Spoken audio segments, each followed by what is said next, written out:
नमस्कार। आज की इस व्याख्यान श्रृंखला में मैं आपके साथ डॉक्टर सरोज व्यास उपस्थित हुई हूँ। निर्देशन एवं परामर्श में प्रारंभिक एवं माध्यमिक स्तर पर विद्यालय प्रभारी की क्या भूमिका होती है, इस विषय पर आप विस्तृत चर्चा करेंगे आज हम। इससे पूर्व हमने प्रारंभिक और माध्यमिक स्तर पर निर्देशन किस प्रकार से दिया जाता है, निर्देशन की क्या व्यवस्था होती है, इस पर विस्तृत चर्चा करी थी। प्रमुख रूप से जो निर्देशन और परामर्श का कार्य है वो विद्यालयों में दिया जाना अति आवश्यक है, क्योंकि हम देख रहे हैं कि उचित निर्देशन और परामर्श यदि विद्यार्थी को प्राप्त नहीं होता है तो वो अपनी शिक्षा में, व्यवसाय में, अपने व्यक्तिगत जीवन में दिग्भ्रमित हो जाते हैं। अर्थात वो समझ ही नहीं पाते हैं कि क्या किया जाना और क्या नहीं किया जाना। कहने को घरों में माता पिता, अभिभावक और हमारे जो वरिष्ठ जन हैं वो समय समय पर अपने बच्चों को, बालक बालिकाओं को और अपनी संतान को निरंतर व्यापक और हर स्तर पर निर्देशन देते रहते हैं। लेकिन विद्यालय वो स्थान है, विद्यालय एक ऐसी व्यवस्था है जहाँ पर सब कुछ एक संगठित ढांचे में होता है, जहाँ सब कुछ पूर्व नियोजित होता है, विधिवत होता है, उसकी एक कार्य प्रणाली होती है। तो विद्यालयों में यदि विद्यार्थियों को माध्यमिक और प्रारंभिक स्तर पर यदि निर्देशन दिया जाएगा तो निश्चित रूप से वो अपनी बुद्धि लब्धि, अपनी अभिरुचि, रुचि और ज्ञान के अनुसार अपनी रुचि के और अपनी कौशल के आधार पर अपनी शिक्षा को प्राप्त कर पाएंगे, व्यवसाय में प्रवेश कर पाएंगे और व्यक्तिगत जीवन में संतुष्ट रह पाएंगे। इसलिए आज की इस चर्चा में हम सबसे पहले ये चर्चा करेंगे कि विद्यालय प्रभारी की भूमिका क्या होती है। विद्यालय प्रभारी की भूमिका पर विस्तृत चर्चा करने से पहले एक बार मैं आप सभी श्रोताओं को ये बता देना चाहती हूँ कि विद्यालय प्रभारी आपका जो है वो प्रधानाध्यापक और प्रधानाध्यापिका यानी प्रिंसिपल और आपके जो प्रबंधन है उसमें से कोई भी हो सकता है। मुख्य रूप से विद्यालयों में प्रिंसिपल या प्रधानाध्यापक और प्रधानाध्यापिका इनको हम प्रभारी के रूप में देख सकते हैं। उस विद्यालय की व्यवस्था, उसके प्रबंधन, उसकी कार्यशैली, उन सब का एक संगठित और पूर्व नियोजित जो कार्यक्रम चलता है और जिस व्यक्ति विशेष के ऊपर ये दायित्व होता है उसको हम विद्यालय प्रभारी के नाम से जानते हैं। विद्यालय प्रभारी क्योंकि विद्यालय का मुखिया है, विद्यालय का वरिष्ठ जन है और विद्यालय का जो नेतृत्व करने की जो दायित्व है वो उसके ऊपर है। इसलिए सबसे पहले विद्यालय प्रभारी की भूमिका की जब हम बात कर रहे हैं तो उसका कार्य होता है नेतृत्व प्रदान करना। आपके मन में स्वाभाविक है इस जिज्ञासा का उत्पन्न होना कि किस प्रकार का नेतृत्व प्रदान करना। विद्यालय प्रभारी जो होता है वो विद्यालय में जो उसके साथ सहयोगी शिक्षक हैं, जो उसके साथ में अध्यापक अध्यापिकाएं हैं, जो उनके साथ में शैक्षिक और अशैक्षिक कर्मचारी है, उनका समय समय पर उचित नेतृत्व करते हैं। नेतृत्व किस दिशा में किया जाना है कि निर्देशन की व्यवस्था उस विद्यालय में किस प्रकार चलेगी या विद्यालय में नेतृत्व और निर्देशन और परामर्श के लिए उनको कैसे आगे बढ़ना है, किस दिशा में जाना है, लीडरशिप क्वालिटी को डेवलप करना ही विद्यालय प्रभारी की प्रमुख भूमिका होती है। साथ ही साथ सहयोगियों की सहायता करना, यानी जो अध्यापक अध्यापिकाएं, जो शैक्षिक और अशैक्षिक कर्मचारी उस विद्यालय में प्रभारी के साथ कार्य कर रहे हैं उनकी सहायता करना, क्योंकि प्रत्येक अध्यापक और प्रत्येक बालक या विद्यार्थी इनमें मूलभूत अंतर होता है, यानी दो व्यक्ति समान नहीं होते हैं। उनकी रुचि, बुद्धि लब्धि, अभिरुचि, उनका व्यक्तित्व, एप्टीट्यूड, ये सब भिन्न भिन्न होता है। ऐसे में स्वाभाविक है कि समस्याएं सामने उत्पन्न होगी और उन समस्याओं के समाधान के लिए विद्यालय में जो दायित्व सहयोगी को सौंपे गए हैं उसमें कैसे सहायता करेगा, ये जो दायित्व होता है या इसकी जो भूमिका होती है वो विद्यालय प्रभारी को निभानी होती है। मान लीजिए कि आप में से आप ऐसा अनुमान लगा लीजिए कि मैं विद्यालय प्रभारी हूँ और आप सभी अध्यापक अध्यापिकाएं और श्रोता और जो मुझे सुन रहे हैं, आप सभी मेरे सहयोगी हैं और विद्यालय में अपना कार्य कर रहे हैं।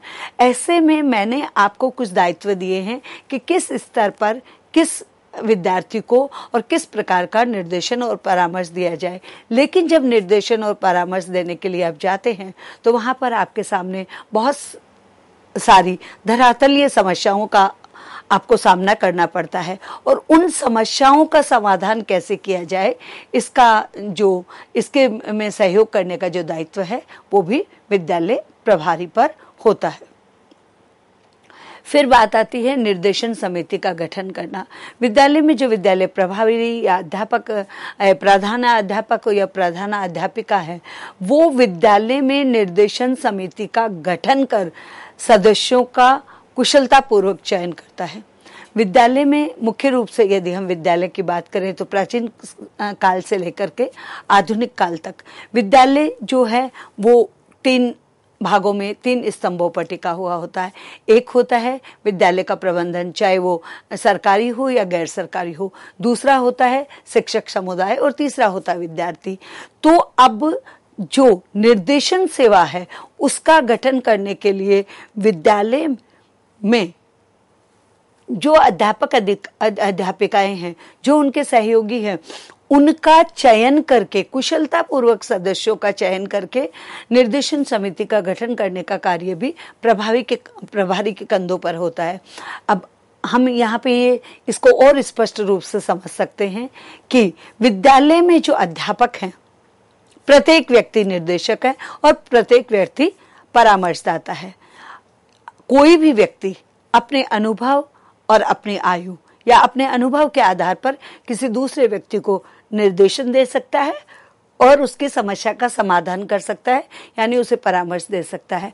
ऐसे में जो वहां पर अध्यापक अध्यापिकाएं हैं, उनमें से उस निर्देशन समिति में किसी भी प्रकार का कार्यभार, निर्देशन की भूमिका, सहयोगी की भूमिका या किसी प्रकार के जो हमारे परीक्षण है उसको करने का, उसकी अभिलेख लिखने का जो दायित्व है वो दिया जाता है। उसके लिए कुशलतापूर्वक चयन करने का कार्य प्रभावी का है। क्योंकि कभी कभी क्या होता है कि मान लीजिए कोई अध्यापक है जो बिल्कुल श्रोता नहीं है, सुनना नहीं चाहता, ऐसे को यदि हमने परामर्श और निर्देशन का कार्य दे दिया तो वो जब तक निर्देशन जिसे देना है या जो परामर्श लेने के लिए हमारे सामने आए हैं, उनको परामर्श प्रार्थी जो हैं, उनको जब हम सुनेंगे ही नहीं तो उनको कुशलतापूर्वक हम निर्देशन नहीं दे सकते। ऐसे में निर्देशन समिति का गठन करना प्रभारी का कार्य होता है। फिर आगे बढ़ते हैं और बात आती है पर्यवेक्षक की। निर्देशन समिति का गठन भी हो गया। प्रभारी ने बहुत ही कुशलता के साथ अपने साथ कार्य करने वाले जितने भी कर्मचारी हैं, जितने भी शैक्षिक और अशैक्षिक जो सहयोगी हैं, उनकी दक्षता, उनकी महत्वाकांक्षा, उनका शब्द भंडार, उनके बातचीत करने का लहजा और उनके ज्ञान, उनके आयु, उसके आधार पर उन्होंने चयन कर लिया।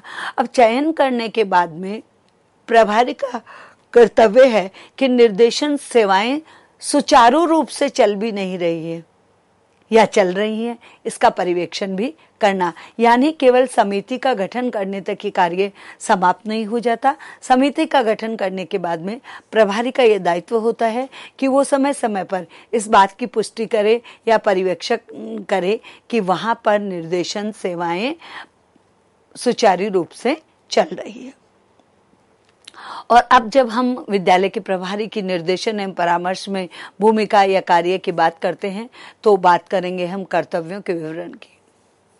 विद्यालय में उपस्थित शिक्षकों में से प्रशिक्षित एवं अनुभवी लोगों को निर्देशन सेवाओं के लिए चिन्हित करना और कर्तव्यों का विवरण करना भी विद्यालय प्रभारी का कार्य है। कर्तव्यों का विवरण विद्यालय में जब आप देखते हैं, या तो आप अध्यापक अध्यापिकाएं हैं या आप शिक्षक शिक्षणार्थी हैं, ऐसे में जितने भी श्रोता हैं जो सुन रहे हैं वो चाहते हैं कि विद्यालय में कर्तव्यों का वितरण किया जाता है। एक व्यक्ति सब कुछ नहीं कर सकता, तो विद्यालय में जब कर्तव्यों का वितरण किया जाता है। ऐसे में ये देखा जाता है कि प्रशिक्षित एवं अनुभवी लोगों को निर्देशन सेवाओं के लिए चिन्हित करना। एक व्यक्ति ऐसा है जिसे ज्ञान नहीं है, वो अनुभवी नहीं है, उसे प्रशिक्षण नहीं है, तो ऐसे व्यक्ति को हम पहले क्या करेंगे, उसको चिन्हित करेंगे और उसको देखेंगे कि वो ये कार्य भली प्रकार से कर पा रहा है या नहीं। मान लीजिए कि एक अध्यापक या शिक्षक शिक्षिका ऐसी हैं जो बहुत ही शाई है, जो अल्पभाषी है, जो बोलना नहीं चाहती। यदि ऐसे अध्यापक या अध्यापिका में हम यदि उनको काउंसलिंग का, मान लीजिए कि हम उनको परामर्श के दाता के रूप में नियुक्त कर देते हैं, तो विद्यार्थियों का अहित हो जाएगा। इसलिए जो कर्तव्यों का विवरण है वो भी विद्यालय प्रभारी के कार्य का ही एक अंग होता है। समय प्रदान करना। विद्यालय में शिक्षण प्रशिक्षण के साथ साथ निर्देशन सेवाओं के लिए भी समय प्रदान करना भी विद्यालय के प्रभारी का कार्य होता है। विद्यालय में शिक्षण प्रशिक्षण के साथ साथ निर्देशन सेवाओं के समय प्रदत्त करना भी विद्यालय प्रभारी का कार्य। यानी ऐसा नहीं है कि विद्यालय में केवल पढ़ना, कक्षा शिक्षण ही होगा या पढ़ना पढ़ाना ही होगा। उस पढ़ने पढ़ाने के साथ साथ निर्देशन सेवाओं का भी उनको लाभ मिलना चाहिए, और वो जो है निर्देशन का लाभ मिलेगा वो विद्यालय प्रभारी का कार्य होगा। यानी विद्यालय प्रभारी ही इस चीज को सुनिश्चित करेगा कि वो कार्य कर पा रहा है। और उसके बाद में आ जाता है वित्तीय प्रबंधन। विद्यालय प्रभारी के पास वित्तीय प्रबंधन के अधिकार होते हैं। उसमें से निर्देशन के लिए वित्त प्रभाव का कार्य प्रभारी को दिया जाता है। यानी जितने भी हमारी वित्तीय प्रबंधन है, इनका किसी न किसी संस्था के साथ में क्या होता है, एमओयू साइन होता है। यानी वो एक दूसरे के साथ वित्त का अधिकार जॉइंट वेंचर करते हैं। ऐसे में विद्यालय प्रभारी जो है उसके पास वित्तीय अधिकार होने के साथ साथ, वित्तीय अधिकार तो उसके पास है ही, उसमें निर्देशन के लिए वित्त प्रबंधन का कार्य भी करना होता है। और वो किसके द्वारा किया जाएगा, वो आपका जो निर्देशन प्रभारी है उसने जिन अध्यापक अध्यापिकाओं को कार्य सौंपा है, दायित्व दिया है, वो करेंगे। उचित सुविधाएं। उचित सुविधाओं से यहाँ तात्पर्य है कि निर्देशन जो हमारी सेवाएं हैं उनके लिए कक्ष होना चाहिए, फर्नीचर होना चाहिए, शांत वातावरण होना चाहिए। अभिलेख लिखने के लिए आपका कंप्यूटर, लैपटॉप या फिर आप हाथ से लिखते हैं तो वो सारी सुविधाएं होनी चाहिए। और निर्देशन प्रभारी के और क्या कार्य या भूमिका हो सकते हैं? निर्देशन कार्यकर्ता का प्रशिक्षित होना। यानी जो निर्देशन दे रहा है वो कम से कम कार्यकर्ताओं को प्रशिक्षण दे सके। आवश्यक नहीं है कि विद्यालय में उपयुक्त कार्यरत शिक्षक निर्देशन सेवाओं के लिए प्रशिक्षित और अनुभवी हो। ऐसे में प्रभारी समय समय पर निर्देशनकर्ताओं के लिए प्रशिक्षण की व्यवस्था करे। देखिए, ये बहुत ही महत्वपूर्ण एक बिंदु है। क्या बिंदु है? आवश्यक नहीं है कि विद्यालय में निपुण और कार्यरत शिक्षक निर्देशन सेवाओं के लिए प्रशिक्षित है और अनुभवी हो। और यदि ऐसा नहीं होगा तो क्या होगा? ऐसे में प्रभारी समय समय पर निर्देशन कार्यकर्ताओं और प्रशिक्षण की व्यवस्था करे अपने व्यक्तिगत स्तर पर। फिर बात आती है समुदाय की सहभागिता की।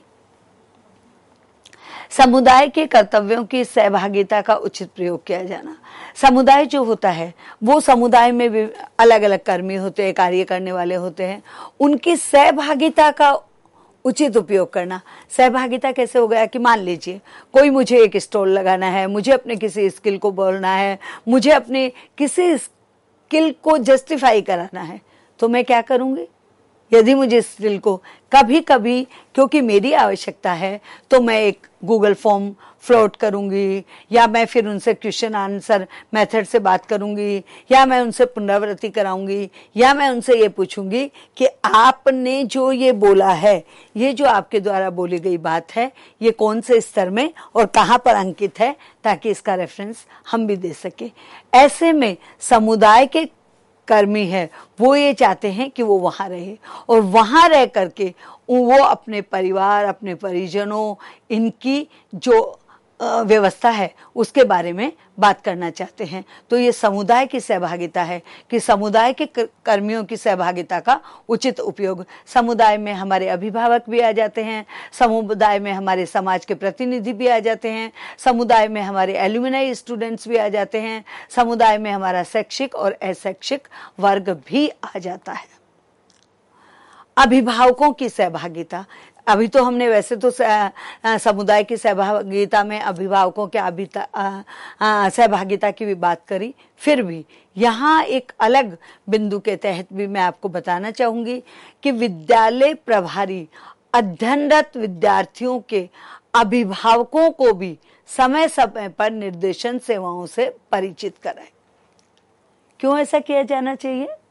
क्योंकि कभी कभी क्या होता है कि कभी कभी जब विद्यालय में अध्ययनरत विद्यार्थी कुछ करते हैं तो वहां पे अभिभावक उससे परिचित नहीं होते, तो हम प्रत्यक्ष रूप से विद्यार्थियों को और परोक्ष रूप से विद्यार्थियों की क्या होता है, विद्यार्थियों का जो प्रशिक्षण है उसको हम, या उनकी जो ट्रेनिंग है वो, या एमएससी हुए उसका भी उपयोग करते हैं। अब हमने जब बात करी है सबसे पहले कि विद्यालय प्रभारी की क्या भूमिका रहनी चाहिए। नेतृत्व प्रदान करना, सहयोगी की सहायता करना, निर्देशन समिति का गठन करना, पर्यवेक्षण करना, कर्तव्यों का वितरण करना, समय समय पर कर्तव्यों को प्रदान करना, वित्तीय प्रबंधन के विषय में सोचना, उचित सुविधाएं प्रदान करना। अब आपको लगेगा कि उचित सुविधाएं क्या है?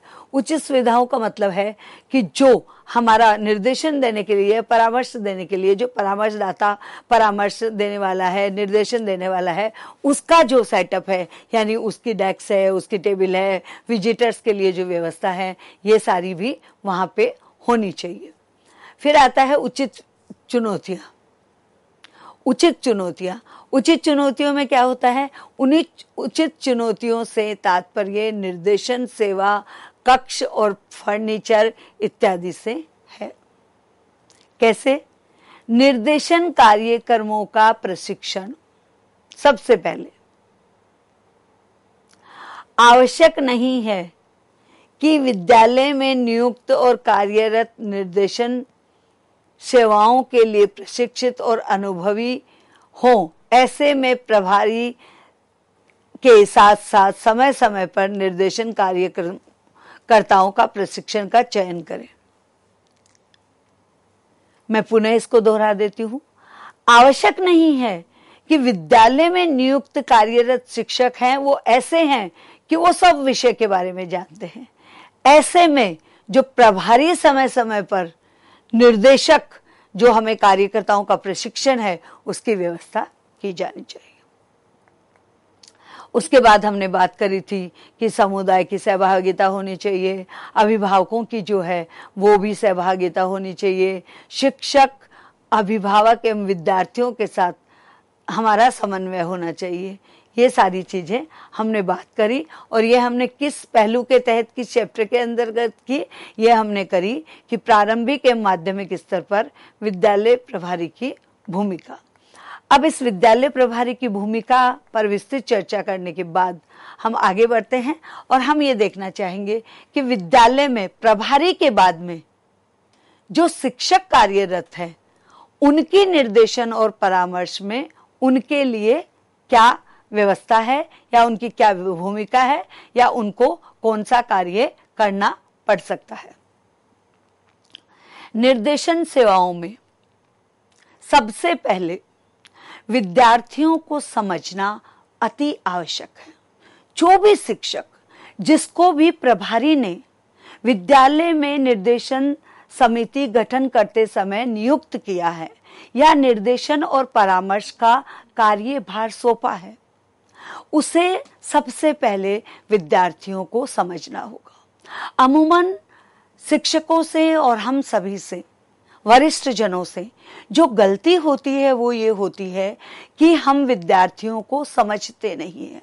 अध्यापक और शिक्षक के बीच में भी कम से कम एक तरह से समझा जाए तो 1 डिकेड का अंतर आ जाता है। हम कहें तो यानी उनके बीच में एक गैप आ जाता है, जनरेशन गैप आ जाता है। उस जनरेशन गैप में थोड़ी चीजें जो हैं वो अलग नजर आती हैं, इसलिए विद्यार्थियों को समझना होगा। विद्यार्थी चाहता क्या है, कहना क्या चाहता है, उसकी बुद्धि लब्धि कैसी है, उसकी रुचि क्या है, उसकी क्षमता कितनी है, वो क्या महत्वाकांक्षा रखता है, उसके जीवन के उद्देश्य क्या हैं, गोल क्या है, उसकी पारिवारिक पृष्ठभूमि कैसी है, उसकी आर्थिक पृष्ठभूमि कैसी है, वो कहीं किसी डिप्रेशन का शिकार तो नहीं है, वो कहीं किसी सामाजिक परेशानी से तो नहीं जूझ रहा, किसी शारीरिक व्याधि से तो ग्रसित नहीं है। इन सब चीजों को अध्यापक को पहले समझना होगा, जो उस प्रारंभिक और प्राथमिक और माध्यमिक स्तर पर निर्देशन देने के लिए प्रभारी द्वारा निर्देशन समिति गठित करते समय उसकी नियुक्ति की गई है एज ए निर्देशक और एज ए परामर्शदाता। निर्देशन सेवाओं में विद्यार्थी और व्यक्ति को केंद्र बिंदु समझा जाता है। समस्या गौण होती है, इसलिए विद्यार्थियों को निर्देशक द्वारा समझाया जाना आवश्यक है। साथ ही व्यक्तिगत भिन्नताओं का भी समझना आवश्यक है। मैंने अभी आपको बताया रुचि क्या है, अभिरुचि क्या है, बुद्धि लब्धि क्या है, पारिवारिक पृष्ठभूमि क्या है, सामाजिक पृष्ठभूमि क्या है, आर्थिक पृष्ठभूमि क्या है, जीवन के उद्देश्य क्या है, शारीरिक क्षमता कैसी है, मानसिक क्षमता कैसी है, आर्थिक क्षमता कैसी है, ये व्यक्तिगत भिन्नताएं आती हैं। इनको समझना बहुत आवश्यक है। और अध्यापक की भूमिका क्या है? व्यावसायिक संभावनाओं पर गौर करना। देखिए, जो भी शिक्षित हो रहा है, चाहे वो प्रारंभिक स्तर पर हो, माध्यमिक स्तर पर हो या उच्च स्तर पर हो, उसके जीवन की व्यावसायिक संभावनाएं तो है ही है। व्यावसायिक का मतलब यहाँ पे ये कदापि नहीं है कि वो शिक्षा ग्रहण करने के बाद या अध्ययन करते करते किसी व्यवसाय को आरंभ करेगा, किसी नौकरी में चला जाएगा, या वो कोई एंटरप्रेन्योरशिप ईडीपी में चला जाएगा। ऐसा नहीं है। ये समझना बहुत बड़ी भूल है। जब कच्ची मिट्टी को आकार देते हैं तब वो पात्र बनता है, घट बनता है। ऐसे ही यदि हम प्रारंभिक और माध्यमिक स्तर पर ही बालक बालिकाओं की, विद्यार्थियों की क्षमताओं, योग्यताओं, आकांक्षाओं, महत्वाकांक्षाओं, रुचि को समझ करके, उनकी व्यावसायिक संभावनाओं को समझ करके यदि उन्हें जानकारी देते हैं और उन्हें हम प्रशिक्षण देते हैं, तो हमारा निर्देशन बहुत और परामर्श, यानी किसी भी विद्यार्थी या किसी भी व्यक्ति में जो अपने व्यवसाय को लेकर के कुंठा, असंतोष या असमायोजन की स्थिति आती है, उससे हम बच जाएंगे। शिक्षक को प्रत्येक विषय की व्यावसायिक संभावनाओं के विषय में जानकारी होनी चाहिए। उनके विषय में विद्यार्थियों से चर्चा भी उसे करनी चाहिए तथा कक्षा क्रियाकलापों से मेरा तात्पर्य यह है कि कक्ष में जो गतिविधियां होती हैं, जो कार्य होते हैं, उनके माध्यम से विद्यार्थियों के मध्य उनकी योग्यताओं, रुचियों, उपलब्धियों को समझना चाहिए। अब हो सकता है कि आप में से कुछ लोगों के मन में ये प्रश्न उत्पन्न हो रहा है, कक्षा क्रियाकलापों में या फिर कक्षा की गतिविधियों से। कक्षा की गतिविधि में देखिए, सबसे पहले हमारा आता है कि सबसे पहले अध्यापक परिचय का आदान प्रदान करते हैं, रुचियों का आदान प्रदान करते हैं, पाठ्यक्रम को विभिन्न विधियों से पढ़ाते हैं, और साथ ही साथ में जो असेंबली होती है या जो सभाएं होते हैं, उनमें उनके विभिन्न प्रकार की गतिविधियां, डिबेट कंपटीशन हो गया, निबंध प्रतियोगिता हो गई, एक्सटेम्पोर हो गया, सिंपोजियम हो गया, आपकी अंताक्षरी हो गई, आपका प्रश्नोत्तर हो गया, आपका रंगोली कंपटीशन हो गया, आपका लेखन प्रतियोगिता हो गई, ये सारी चीजें आती हैं। तो इनसे उनकी रुचियों, योग्यताओं और अभिरुचियों को समझना चाहिए। मैं आपसे अभी अपना एक जीवंत उदाहरण आपके सामने करना चाहूंगी कि विशेषकर सबसे पहले, और अध्यापक के लिए ये बहुत जरूरी है, और वो अध्यापक जो निर्देशन और परामर्श दाता की भूमिका भी निभा रहा है, उसके लिए बहुत जरूरी है। मैं अपने विद्यार्थियों से असेंबली में पूछती हूँ कि कौन सा विद्यार्थी किस स्किल में माहिर है, या किसकी कौन सी स्किल है जिसमें उसकी दक्षता है। जैसे आज मैंने अपने एक विद्यार्थी से प्रातःकाल पूछा कि आप कौन सा ये कार्य है जिसमें आप अपने आप को एक्सपर्ट समझते हैं। उस विद्यार्थी ने कहा कि मैम, मेरा कार्य है कबाड़ से जुगाड़, यानी जो हमारे घरों में जो वेस्ट मटेरियल है, जो हमें लगता है कि अब ये उपयोगी सामान नहीं है, वस्त्र भी हो सकते हैं, खिलौने भी हो सकते हैं, हमारे बर्तन भी हो सकते हैं, क्रॉकरी भी हो सकती है, ऑर्नामेंट भी हो सकते हैं, एसेसरीज भी हो सकती है, जूते चप्पल भी हो सकते हैं, कुछ भी हो सकता है। उन सारी वस्तुएं ऐसी जिन्हें हम सोचते हैं कि अब ये उपयोगी नहीं है, उनसे मैं उनको रिनोवेट करके, रिकंस्ट्रक्शन उनका करके, और उनसे उपयोगी और बहुत ही आकर्षण उनका रूप दे करके उनको पुनः उपयोगी बना देती हूँ और आकर्षित बना देती हूँ। ऐसे में हमें निर्देशन और परामर्श दाता के रूप में एक संभावना नजर आ गई कि उस विद्यार्थी का व्यवसाय उस क्षेत्र में जा सकता है, और मैंने उसे परामर्श दिया कि उसे अपने ही सहपाठियों से कि एक कार्यशाला करवानी चाहिए कि प्रत्येक विद्यार्थी अपने घर से जो वेस्ट मटेरियल जिसे हम कहते हैं, अनुपयोगी सामान कहते हैं, उस सामान को यहाँ पे ले आए, उसको रिकंस्ट्रक्ट आप करवाएं, उसके बाद में उसकी एग्जीबिशन लगाई जाए, और वो यदि सेल होता है तो उसका प्रॉफिट कमाया जाए। तो ये शिक्षक, निर्देशक और परामर्शदाता भी है, तो व्यावसायिक संभावनाओं को अवश्य समझे।